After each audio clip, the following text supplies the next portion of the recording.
Saludos amigos, yo soy Manuel Jiménez y como es habitual agradecido de su sintonía con esta propuesta de la noche. Recordarle que además de la frecuencia de Teleimpacto, igualmente nos pueden seguir en nuestro canal de YouTube, el canal de Propuesta de la Noche. Vamos a tener una entrevista, una conversación que yo le adelanto que será bastante interesante con Lilian Bovea, dominicana radicada en los Estados Unidos, socióloga, profesora de justicia criminal de Furman State University de Massachusetts. Vamos a hablar sobre la situación en los Estados Unidos. A los dominicanos, por razones obvias, nos interesa mucho lo que ocurre en los Estados Unidos. Hay una gran colonia dominicana en ese país del norte, pero también mantenemos una cercanía muy próxima con viajes de vacaciones, lo que nos informan los medios de comunicación. En definitiva, estamos muy atentos a lo que ocurre en los Estados Unidos. Buenas noches, Lilian. Para mí, nuevamente un gran placer contar contigo aquí en Propuesta de la Noche. ¿Qué tal? Igualmente, muchísimas gracias, Manuel. Encantado de estar aquí de nuevo con tu audiencia en este programa de la que ya soy una asidua. Sí, bueno, así es. Lilian, llama mucho la atención lo que está pasando en los Estados Unidos, sobre todo a partir de la instalación, la vuelta al poder del presidente Donald Trump. Vamos a hablar de un tema que tiene que ver con seguridad.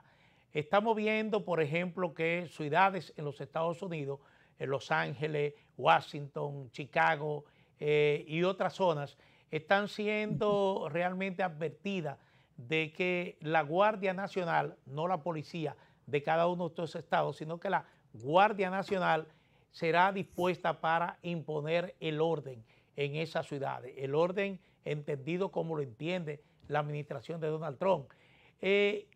¿Cuál es la experiencia que se está viviendo? ¿Qué realmente está ocurriendo en Estados Unidos? Bueno, muchas gracias por invitarme a discutir a conversar sobre este tema tan importante que, dicho sea de paso, voy a volver a tu comentario inicial.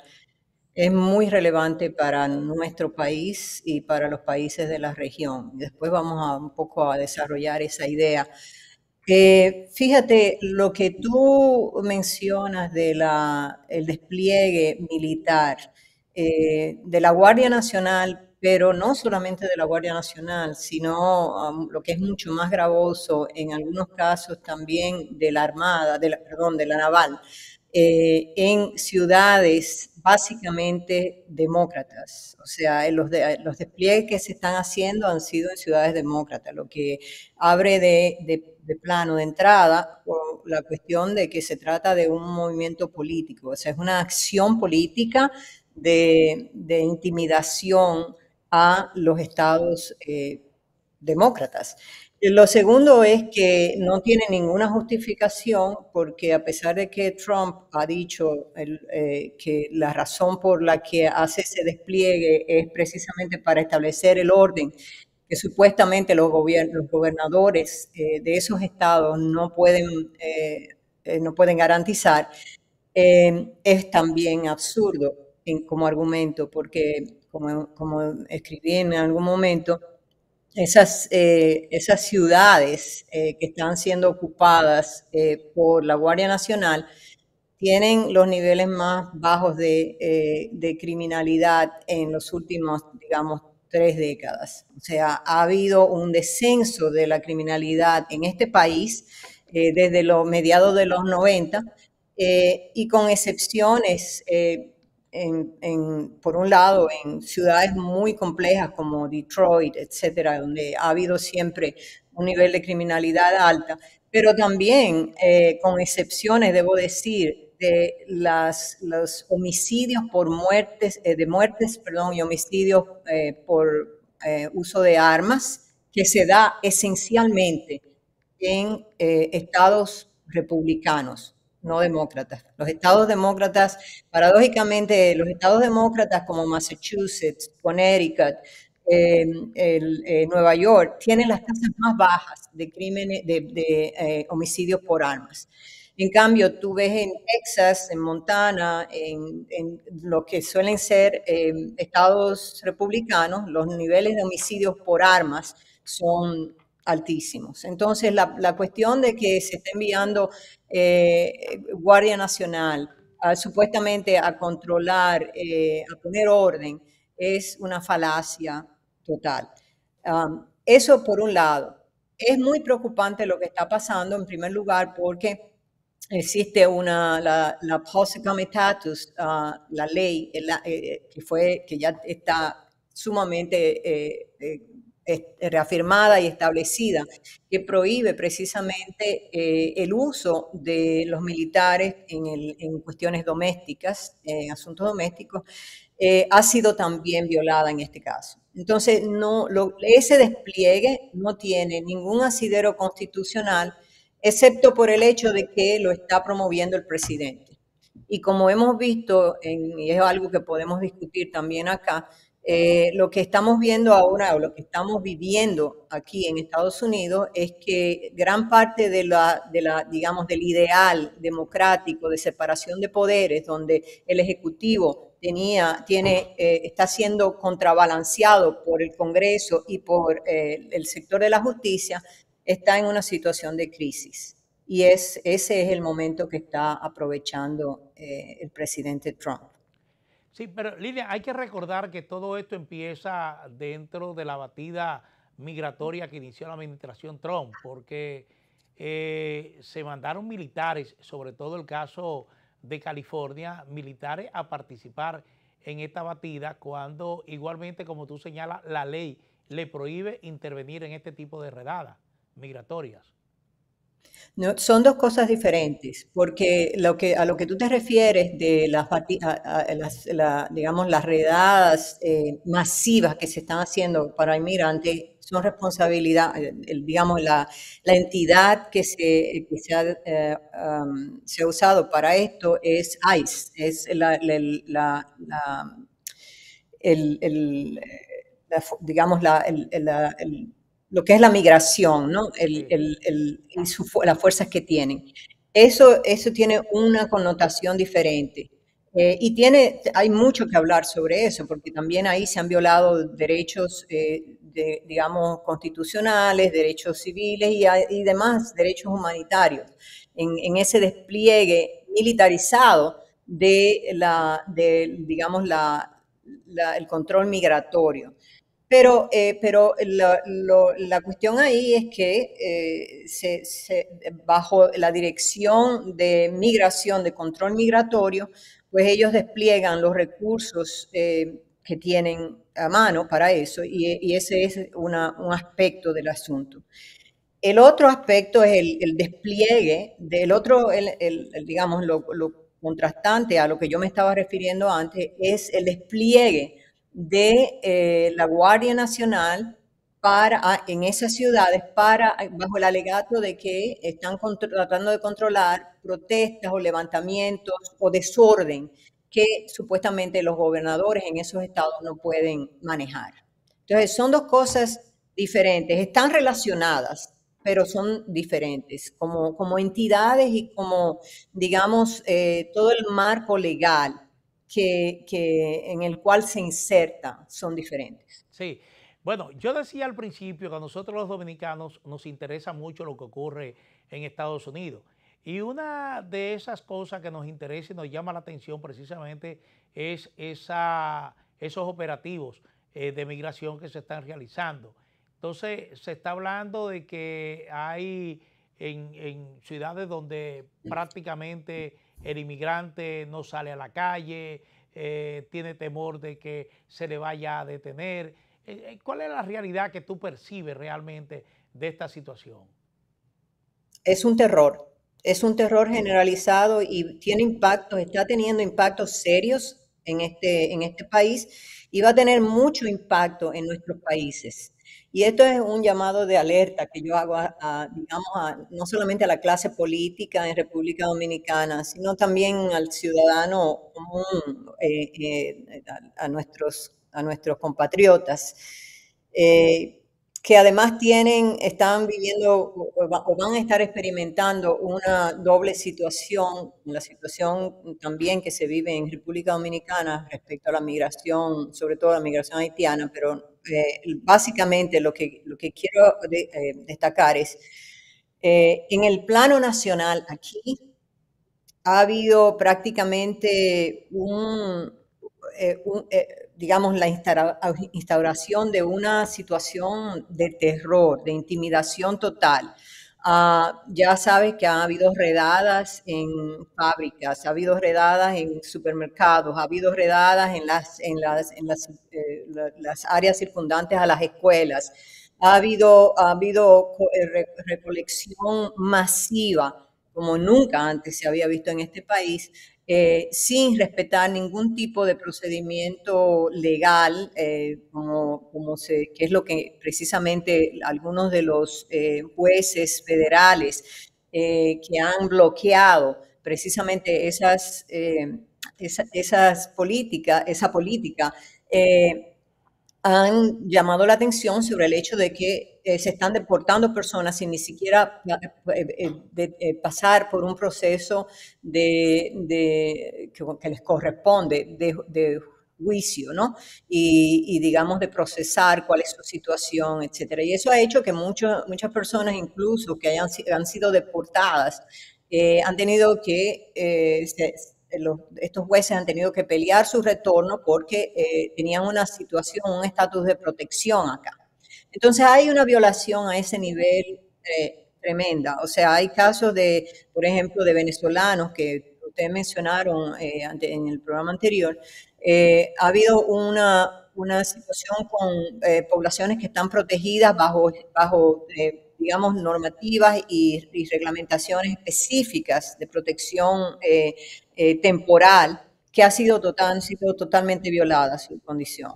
Entonces, esto ha creado una situación de pánico, pero peor aún, estamos hablando de que ya los impactos de lo que ha sido estas masivas redadas de trabajadores, sobre todo en el área agrícola, ya está teniendo impactos en el ámbito agrícola aquí en este país. Está teniendo impacto en el sector de construcción, porque como sabemos, o sea, bueno, no sé si se entiende allá esto, pero gran parte de la mano de obra que trabaja en la construcción aquí son hispanos, básicamente, sobre todo, o brasileños, ¿no? Entonces, ha tenido impactos en el sector comercial, ha tenido impactos en el sector de la construcción, está teniendo impactos en el sector agrícola. En términos de la alerta que yo hago a República Dominicana, hay que entender cuál va a ser el impacto que se va a vivir cuando esas deportaciones masivas estén afectando, empiecen a afectar, a sentirse en nuestro país. Porque ahora mismo parecería como que Estados Unidos tiene una posición de agradecimiento, de reconocimiento de República Dominicana. Yo creo que hay que tener los ojos muy abiertos y entender qué es lo que está pasando ahí, porque no creo que haya una comprensión cabal del impacto que va a tener. Entre las cosas que va a afectar a República Dominicana están las medidas que está tomando el presidente Trump respecto a ponerle taxes a las remesas. Eso va a tener un impacto en las remesas que llegan al país y sabemos que en nuestro país, las remesas tienen un rol importante. Las deportaciones también tendrán un impacto en las remesas. Entonces, no solamente estamos hablando de personas que van a llegar a República Dominicana y el gobierno dominicano va a tener que responder en términos de condiciones, trabajo, ofertas de trabajo, etcétera, sino además el tema de las remesas. Y el otro aspecto que no se ve es que ha habido deportaciones masivas de haitianos a precisamente un escenario tan crítico como el que se vive en Haití. Y eso también constituye una presión y va a constituir una presión a República Dominicana, especialmente en la región en general, porque los haitianos no solamente emigran a República Dominicana, sino también a otros países pequeños de la región. pero eso también va a tener su impacto. Recuerden que apenas estamos en el primer año y apenas estamos viendo las implicaciones de todas esas políticas erráticas que se están implementando ahora mismo. Apenas los norteamericanos aquí están empezando a ver los impactos de todas esas políticas erráticas. Y es importante que como dominicanos también entendamos que vamos a ser afectados y estamos siendo afectados. Sí. Lilian, te he escuchado hablar varias veces de que todas estas disposiciones que emanan de la Casa Blanca de una u otra manera cuestionan lo que es la ley, el uso de la Guardia Nacional en los operativos de migración, en todo tú recalcas que hay una violación a la ley. Es cierto que hay jueces que han impuesto bloqueos a decisiones del presidente Trump, pero uno como que encuentra, la sensación que uno tiene es como que esa institucionalidad, ese poder en términos de institucionalidad que exhibía Estados Unidos, ahora se nota como un poder un poco requebrajado, es decir, la justicia sobre todo, se nota un poco como a merced del Ejecutivo. Estás totalmente correcto en esa apreciación. Yo mencionaba anteriormente cómo este país está experimentando una situación, digamos, de crisis institucional progresiva. Yo diría que si yo voy a calificar el momento actual por el que atraviesa Estados Unidos, está atravesando Estados Unidos, es una especie de parteaguas, un dramático cambio de paradigma, por un lado en la geopolítica, pero también en la política interna. Y concretamente en el orden democrático que los norteamericanos presumían de haber establecido desde el momento mismo de su fundación.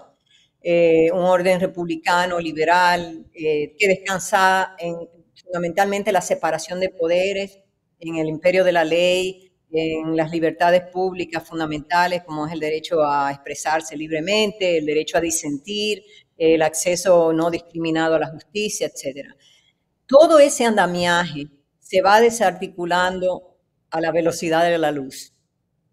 Y los ciudadanos aquí todavía no logran entender el impacto que eso está teniendo o va a tener, las implicaciones que eso tendrá en el desmonte de esa institucionalidad democrática para la vida de ellos en el corto plazo y en el mediano y largo plazo. Entonces, definitivamente que sí, hay un resquebrajamiento de la institucionalidad tal y como la hemos conocido hasta ahora. Es interesante que varias de las cosas que están pasando no es que no se hayan intentado anteriormente. Y esta es una cuestión que apenas se discute en ciertos niveles, a ciertas esferas aquí, que efectivamente los demócratas o los gobiernos anteriores, incluso los gobiernos republicanos anteriores, pudieron hacer muchas de las cosas que el presidente Trump está haciendo ahora mismo, pero no lo hicieron por temor, ya sea por temor, ya sea por temor a que eso tuviese un revés, ya fuera porque entendían que no era correcto hacer, porque eso iba a retrotraer al país a una situación que no había experimentado nunca, etcétera, pero se restringieron, digamos, frenaron de entrar en este tipo de acciones y conductas que estamos viendo ahora. Lo que estamos viendo ahora es una crisis en la separación de poderes, por ejemplo. Es cierto que básicamente el freno fundamental que tiene el Ejecutivo ahora mismo son esos pocos, digamos, pero contundentes jueces federales que lograron poner las administraciones anteriores. Porque al fin y al cabo, las decisiones se definen en la última instancia en la Suprema Corte. Y tenemos una Suprema Corte extremadamente conservadora, una Suprema Corte que ha demostrado que es mayoría, además es una mayoría, como tú sabrás, es una mayoría que el mismo presidente Trump confirmó y estableció en su primer mandato, una mayoría conservadora, es una Suprema Corte conservadora. Esa Suprema Corte está cediendo en todos los aspectos. Esa Suprema Corte que supuestamente es la que debe velar por la separación de poderes, está totalmente subsumida al Ejecutivo. Y esto no lo digo yo, esto lo han dicho incluso jueces, los jueces federales que han estado, digamos, atrapados en esa guerra entre el Ejecutivo y la justicia, y lo han dicho incluso el sector progresista dentro de la Suprema Corte. Acaban de sacar una declaración, las tres juezas demócratas, precisamente, digamos, denunciando prácticamente, algo que no se había visto tampoco nunca, es algo muy inusual ver ese tipo de rupturas o de quiebre dentro de la Suprema Corte, con declaraciones públicas. Acaban de decir, de prácticamente denunciar cómo la Suprema está básicamente cediendo a todo lo que el Ejecutivo está solicitando, o mejor dicho, exigiendo que se haga. Sí. Lina, si podría ser un poco más precisa cuando habla que los demócratas pudieron hacer cosas que no hicieron. ¿A qué te refieres concretamente? Bueno, me refiero a que muchas de las acciones que se están llevando, que se están haciendo ahora, estaban asumidas como cuestiones muy establecidas por la Constitución. Pero lo que uno ha visto ahora es que la Constitución norteamericana, son apenas dos o tres páginas, ¿no? O sea, obviamente hay mucha interpretación. Y esto, de hecho, es tanto así que digamos, en la jurisprudencia norteamericana están los textualistas, aquellos que dicen que siguen, digamos, la Constitución tal y como se plantea, como, digamos, el espíritu que tenían los fundadores cuando escribieron la Constitución, y están los que interpretan la Constitución. Es casi como, yo siempre a mis estudiantes les digo, la Constitución es casi como la Biblia, ¿no? Está sujeta a interpretaciones. Entonces, resulta que si tú tomas, por ejemplo, lo que es la segunda enmienda es quizás una de las enmiendas más problemáticas, más complejas dentro de la Carta de Derechos, ¿no? Digamos que le dio sustancia a la Constitución norteamericana. Alrededor de esa enmienda y de otras enmiendas hay una serie digamos, de previsiones que dan derechos y delimitan también los poderes, ¿no? Pero siendo un texto interpretativo, hay cierto margen para que el Ejecutivo pueda tener ciertos poderes o digamos, establecer ciertas reglas sin violar la Constitución. Y eso es lo que está pasando, precisamente lo que está haciendo esta administración.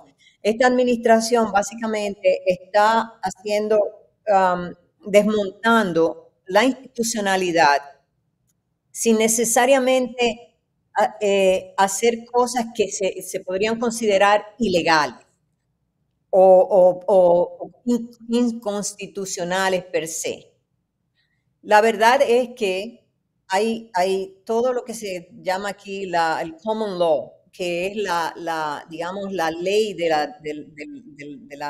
digamos, de la nación, que se sustenta también en una serie de preceptos que están establecidos por costumbre, que la Constitución es vaga alrededor de ellos. Entonces, esos huecos son los que el presidente Trump está aprovechando para imponer digamos, el poder que tiene el Ejecutivo por encima de los otros poderes.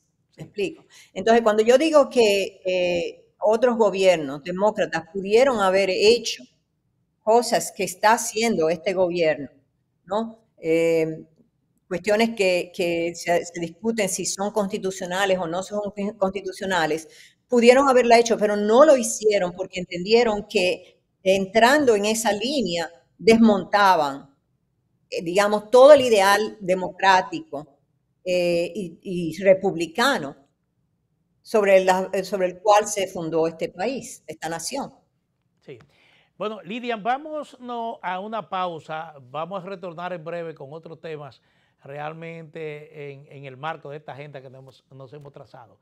Así que regresamos en breve.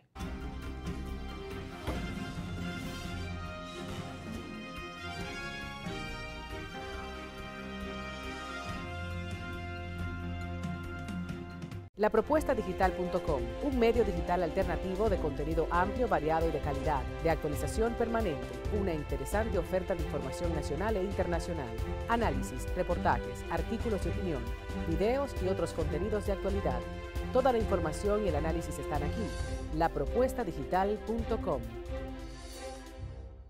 En la mañana con Teleimpacto. En la mañana con Teleimpacto, un espacio de análisis, entrevistas y comentarios sobre el acontecer nacional e internacional. Nelson Encarnación, Manuel Jiménez, Gregory Caimares, Graciela Fontaneto, especialista en medicina estética, y Argenis Viñas, hablándonos de cine. En la mañana con Teleimpacto, de lunes a viernes, de 7 a 9 de la mañana. También síguenos en YouTube.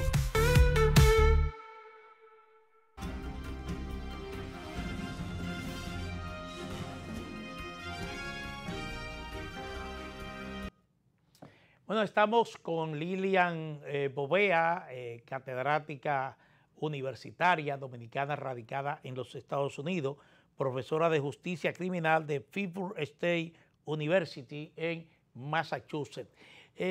Lilian, antes de entrar en otro tipo de consideraciones sobre lo que te voy a preguntar, quiero señalarte que el asesinato de Charlie Kirk provocó temores en los Estados Unidos de que pueda surgir el crimen político en los Estados Unidos. Ya anteriormente se conocía el asesinato de una legisladora demócrata y su esposo en Minnesota, me parece. Esto realmente representa un temor en los Estados Unidos. ¿Hay un peligro de que esto en Estados Unidos pueda darse esta situación? Es interesante que tú me preguntes sobre eso porque acabo de terminar un artículo que va a ser publicado en un medio en España sobre este tema precisamente del asesinato de Charlie Kirk y lo que esto implica, cómo yo lo contextualizo dentro de lo que es la violencia política. La violencia política es, como dijo un activista afroamericano de los 60, de los 70 aquí, es tan americana como el cherry pie, como el pastel de manzana. Está en el ADN de este país. Y puede parecer, yo puedo parecer como exagerada a muchos, pero cuando tú miras la historia de este país, es una historia de violencia, o sea, de violencia racial, de violencia contra la mujer, de violencia contra los marginados. Hay una violencia social arraigada y eso ha tenido expresión, tiene una expresión muy, digamos, muscular en la violencia armada. O sea, no es por casualidad que en este país se vean 300 y 400, digamos, lo que llaman shootings o digamos, masacres o disparos intercambios de disparos, perdón, no intercambios de disparos, shootings en las escuelas, ¿no? Atentados. Sí. Sí, bueno, más que atentados, o sea, son tiroteos, ¿no? Tiroteos en las escuelas. Yo les llamo masacre, pero también pueden ser calificados como tiroteos. Hay alrededor de 300, 400 por año, cada año. O sea, y aquí se registra, básicamente lo que sale en la prensa son los casos más sonados, pero la violencia armada en este país ha cobrado vidas. Y es interesante, o sea, hay que hacer notar, como lo digo en este artículo, que fue en el medio justamente de esa conversación que tenía Charlie Kirk con alguien de la audiencia, donde estaban hablando de la segunda enmienda y del derecho que tienen los norteamericanos desde la perspectiva sobre todo de los pro armamentistas en este país, de que la gente puede portar armas y debe portar armas. Entonces, lo que pasó con Charlie Kirk se le está dando una connotación de violencia política y es entendible porque pasó en el contexto de un discurso político que él estaba teniendo, un intercambio que él estaba teniendo con estudiantes en Utah, en el estado de Utah. Y fue, digamos, la persona que hizo el asesino era un muchacho que, aunque venía de una familia maga, o sea, de una familia trumpista totalmente, él, sin embargo, tenía una posición diferente, no necesariamente, o sea, política, en el sentido de que él estaba defendiendo valores que están en contra de, digamos, los valores que promovía Charlie Kirk y después que promovían los conservadores. Entonces, se le ha dado esa connotación política. Es un drama personal también, porque por todas las circunstancias que rodea a este muchacho, pero aparte de esto, lo que sí reitera es el hecho de que reafirma ese sentido muy arraigado de la violencia política en este país. Tú mencionaste el caso de Gretchen, la gobernadora de Michigan, que fue a punto de ser secuestrada por un grupo paramilitar, por una milicia que es totalmente legal, que se formen milicias en este país bajo la segunda enmienda, armadas. Ellos intentaron secuestrarla y fueron descubiertos por el FBI y por esa razón no lograron, pero el plan era que la iban a secuestrar para pasarle juicio por las políticas que ella impuso durante el COVID, ¿verdad? Antes de eso, hubieron otra vez otros intentos, digamos, de otras situaciones que afectaron a figuras políticas. Recuérdate que también hubo el asesinato de la congresista y su esposo, ¿no? También demócrata. Estuvo la situación de Paul Pelosi, que fue con una orientación puramente política, o también alguien de MAGA,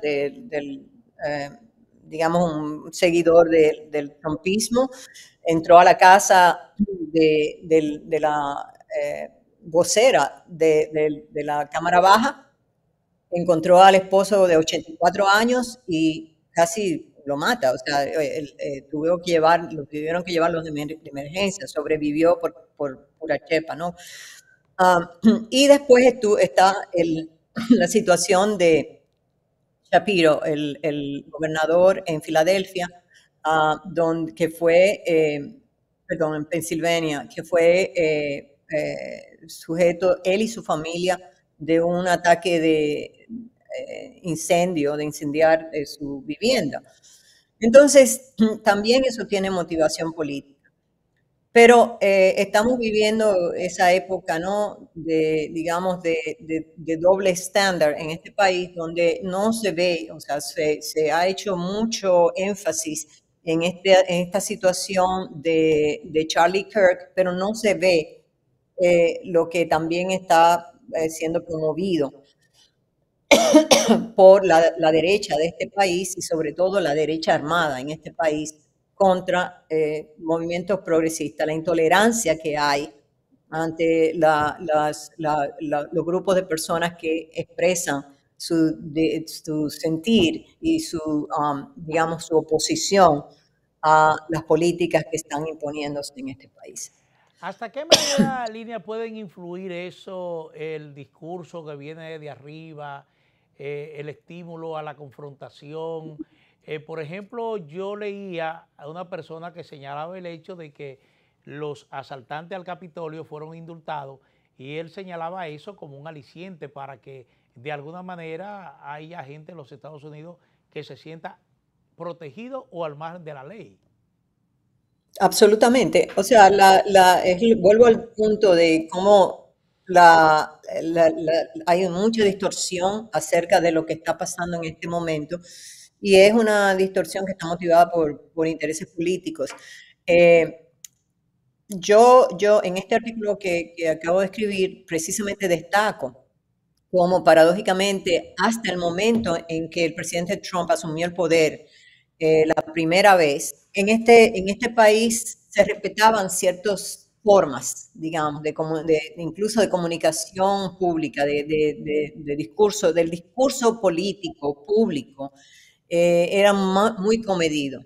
Fue precisamente con la llegada del presidente Trump que uno empezó a oír por primera vez insultos, toda una serie de conceptos empezaron a aparecer como el de fake news o las noticias falsas. La idea digamos, de los que son republicanos solo de nombre, el poner epítetos a los opositores, el tratar de descalificar, distorsionando realidades y situaciones, de descalificar al otro, ¿no? Toda esa cuestión verbal empezó digamos, fue lo que empezó a sustentar un espíritu, digamos, de desasosiego y de divisionista en la sociedad norteamericana. No digo que no existiera, o sea, este es un país obviamente dividido en muchas cosas, dividido alrededor de las armas, del armamentismo, dividido alrededor del aborto, dividido alrededor de los derechos de las mujeres, etcétera. Pero lo que quiero decir es que el discurso agresivo fue, digamos, una punta de lanza, o ha sido una punta de lanza por los últimos, digamos, por esta década, los últimos 6, 7, 8 años, que se ha utilizado precisamente como un recurso político y eso ha tenido su impacto en polarizar aún más esa sociedad, dividirla aún más. Y ciertamente eso tiene su efecto incluso en esos jóvenes que están consumiendo y que están viviendo una realidad compleja, donde no tienen ni siquiera una garantía de que en un futuro van a poder adquirir una vivienda, tener un trabajo estable, tener una familia, etcétera. Ellos están consumiendo todo ese discurso de odio que está siendo, digamos, incentivado por intereses políticos. Entonces yo diría que para mí, o sea, es muy claro que ese discurso tiene una función, ha tenido una función y está teniendo un impacto, y a eso se une además toda la predisposición y polarización que existe política, más el elemento de las armas. Todo esto crea digamos, un conjunto de factores que terminan explotando de alguna manera. Y lamentablemente eso es lo que estamos viendo en el caso del asesinato de Charlie Kirk. Lo lamenta, todo el mundo aquí lo ha lamentado muchísimo por las razones de que, bueno, era una persona que estaba ejerciendo su derecho a la palabra precisamente, y además era una persona joven con mucho futuro, pero él también incentivó mucho de ese discurso de odio. Sí. Bueno, Lidian, hacemos de nuevo una pausa y retornamos en breve.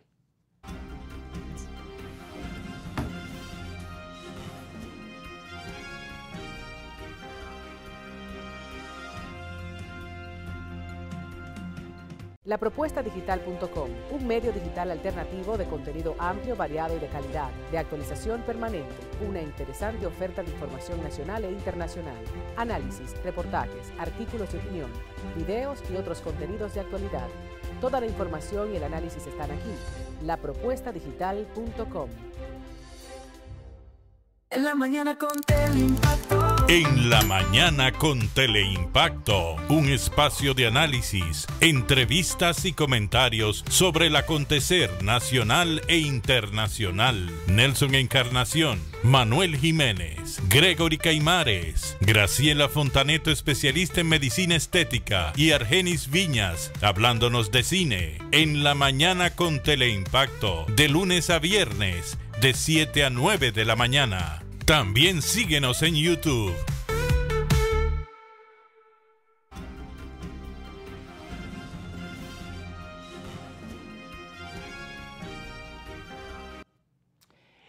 Lidian Bovea es catedrática universitaria, pero también escribe artículos, entonces está muy vinculada a lo que son los medios de comunicación.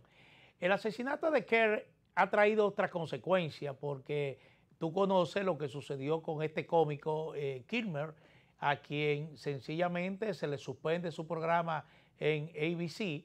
Se dice que se habrían recibido presiones, pero ha surgido como una amenaza vedada contra los medios de comunicación que en los Estados Unidos se atrevan a cuestionar el poder. Sí, correctamente. La situación, como decía anteriormente, hubo una situación muy especial con este evento fatídico del asesinato de Charlie Kirk. Hubo un revuelo, digamos, una especie de revuelo a nivel nacional, donde inmediatamente se dio paso a una serie de expresiones, de simpatías en algunos casos con la familia y o sea, en la mayoría de los casos con la familia y con la situación de mucha inseguridad sobre qué pasó ahí, cómo pasó, qué pasó con el tema de seguridad, cómo es posible que esto pasara en este país donde la primera enmienda es, digamos, tan defendida. También hubo expresiones, sobre todo en las redes sociales, que como sabemos muy bien, ha sido una plataforma que ha sido utilizada por todos y por todos los sectores y por todos los intereses y definitivamente grupos de interés, etcétera. También en esa plataforma hubo gente que expresó su idea de que, bueno, no necesariamente que él merecía morir, sino que en cierta medida él había sido víctima de su propio discurso. Entonces hubo toda una serie de confluencias de posiciones muy encontradas, muy polarizadas alrededor del evento. Y la verdad es que esto se percoló también en los medios tradicionales y en la televisión y en los programas de comentarios, donde el caso de Kimmel fue, pero antes de Kimmel ya se había dado también con Colbert, donde él expresó sencillamente, o sea, lo que dijo Kimmel fue básicamente un chiste, no basado, no sobre el evento dramático del asesinato de Charlie Kirk. Al contrario, él expresó también sus condolencias sobre esto y lamentó lo que había pasado.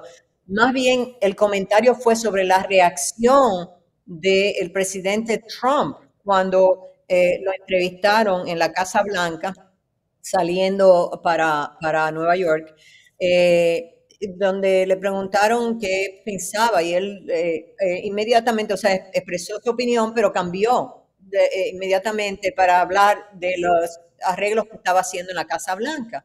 Entonces, una digresión, pero una digresión que motivó a Kimmel a hacer un chiste alrededor de él. Entonces, lo que puso a Kimmel, digamos, en malas con la administración Trump no fue el comentario que él hizo sobre Charlie Kirk, pero el comentario sobre el comentario del presidente Trump en el contexto de la pregunta alrededor de lo que había pasado con Charlie Kirk. Entonces, eso fue aprovechado para censurar a Kimmel, lo sacaron y ahora mismo hay todo un pleito en las cortes alrededor de la forma en como ABC decidió y Disney decidió eliminar el espacio.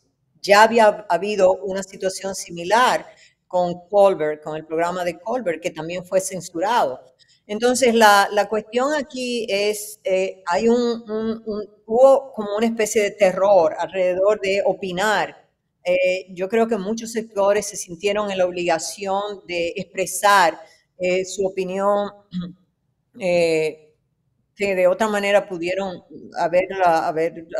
no haberla expresado, pero tenían como que ponerse al frente para cuidarse de que hubiese alguna represalia o retaliación sobre comentarios o no comentarios alrededor del evento.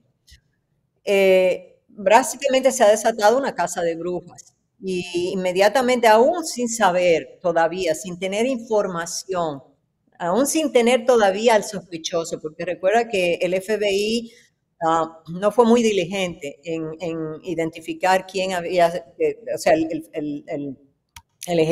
quién había ejecutado el hecho. La verdad es que encontraron el asesino porque se entregó.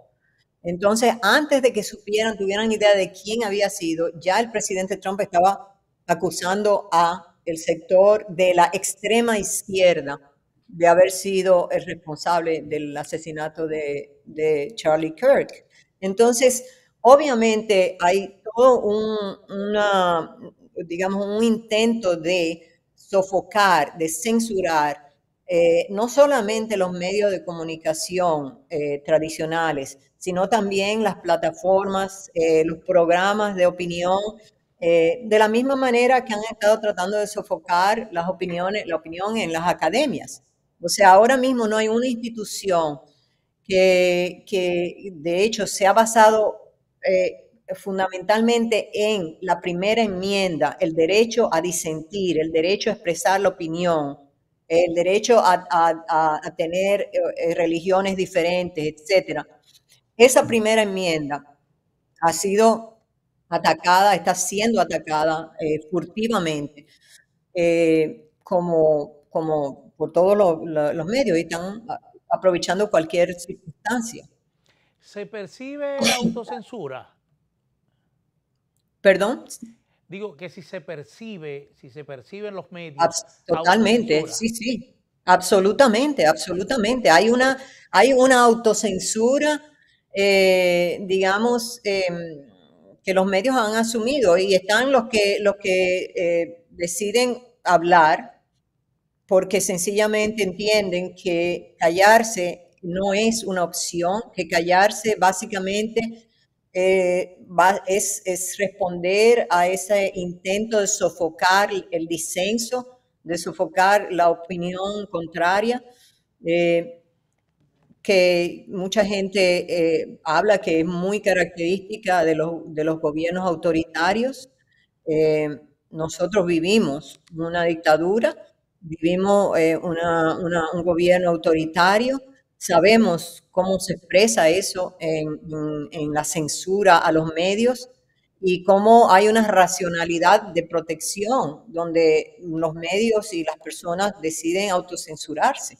Sí, aquí se está viviendo eso, aquí se está respirando todos los días eso. Y claro, la situación, el asesinato de Charlie Kirk fue un detonante, que en otras circunstancias no había por qué usarlo como un recurso político, pero se está usando como un recurso político precisamente para reafirmar esa censura y para que muchos de los medios se autocensuren.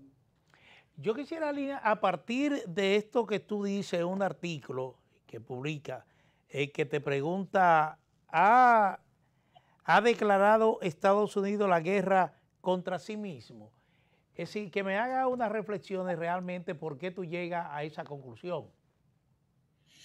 Bueno, ese artículo yo lo escribí precisamente en el contexto de lo que pasó en California y los intentos de hecho, el pronunciamiento del presidente Trump de que iba a mandar la Guardia Nacional a todos los estados, sobre todo a los estados azules, ¿no?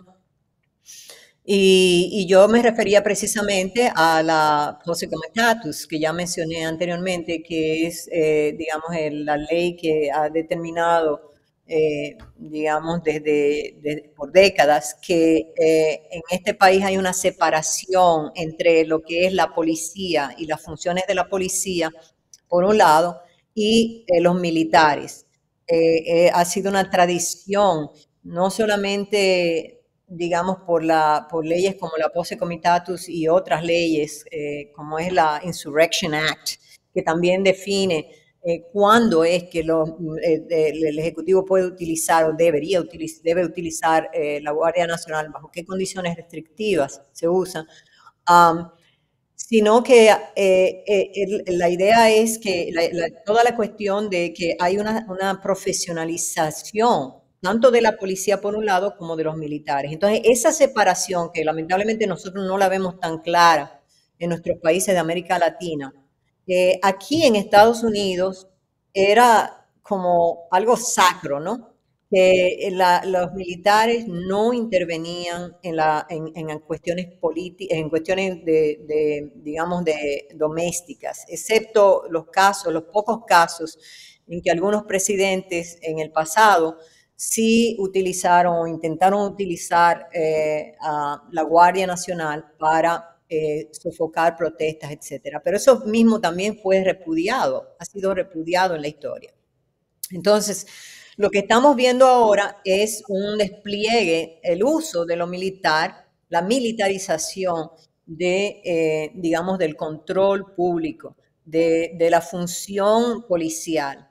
Y a eso era que yo me refería cuando yo decía, está Estados Unidos, estamos declarándonos la guerra nosotros mismos, porque pocas veces este país había visto, y de hecho el hecho de que no saben cómo reaccionar es una prueba precisamente de lo inusual que es esa situación de despliegue de militares en un parque en California, sin que haya ningún motivo explícito o implícito para que eso suceda. O sea, y que tú veas que esos militares están ocupando esa área pública sin ningún motivo, incluso haciendo funciones de recoger basura o cuestiones que además degradan la condición misma de los militares. Bueno, Eso ha sido un tema fundamental. sí. Bueno, pues muchísimas gracias, Lilian, como siempre, excelente. Te agradecemos muchísimo que nos hayas concedido el placer de conversar contigo, de tratar contigo estos temas que, como dije al principio, son de mucho interés para los dominicanos. Así que agradecido. Muchísimas gracias. Muchas gracias. Muchas gracias a ti, Manuel, y a ustedes, al programa y a tu audiencia. Sí, bueno. Ha sido Lilian Bovea, que es catedrática de Justicia Criminal en Fishburne State University de Massachusetts, una dominicana profesional radicada en los Estados Unidos. A ustedes, como siempre, agradecido de su sintonía y recordarles que además de la frecuencia de Teleimpacto, nos pueden seguir en nuestro canal de YouTube, el canal de Propuesta de la noche. Buenas noches.